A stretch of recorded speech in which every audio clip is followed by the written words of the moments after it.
পরিবর্তন কাকে বলে জানিস? তাহলে শুন, তোর মেসেজের অপেক্ষায় বসে থাকা মানুষটা এখন আর কারো মেসেজের রিপ্লাই করে না। তুই কখন ফেসবুকে অ্যাক্টিভ হবি সে আশায় বসে থাকা মানুষটা এখন নিজেই ভালো করে ফেসবুকে অ্যাক্টিভ থাকে না।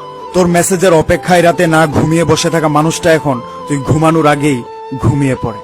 মেসেজ পাওয়ার পরে সাথে সাথে রিপ্লাই দেওয়া মানুষটা এখন মেসেজ পাওয়ার পরেও রিপ্লাই দেওয়ার আগ্রহটা হারিয়ে ফেলেছে। একদিন কথা না বললে যে মানুষটা রাতে না ঘুমিয়ে সকাল করে দিত, সেই মানুষটা এখন রাতে ঘুমানোর সময় তার ফোনটা অফ করে ঘুমায়, যাতে করে রাতের ঘুমে তাকে কেউ ডিস্টার্ব না করে। যে মানুষটা কথা বলতে গেলে তোমার সাথে ঝগড়া করতো, সেই মানুষটা এখন ঝগড়া কেন, কারোর সাথে মেসেজও করে না। যে মানুষটা পৃথিবীতে সবচেয়ে বেশি তোমাকে মূল্য দিত, সেই মানুষটা এখন তুমি কেন পৃথিবীর কাউকে মূল্যায়ন করে না। দুঃখ সুখ সবার জীবনে থাকে, কেউ প্রকাশ করে কেউ করে না। তবে হ্যাঁ, আমি প্রকাশ করি। তার মানে এইটা নয় তোর প্রতি এটা আমার দুর্বলতা। একটা কথা মনে রাখবে, এটা তোর প্রতি আমার আবেগ কমে যাওয়ার আগাম বার্তা। কোনো একজন জ্ঞানী লোক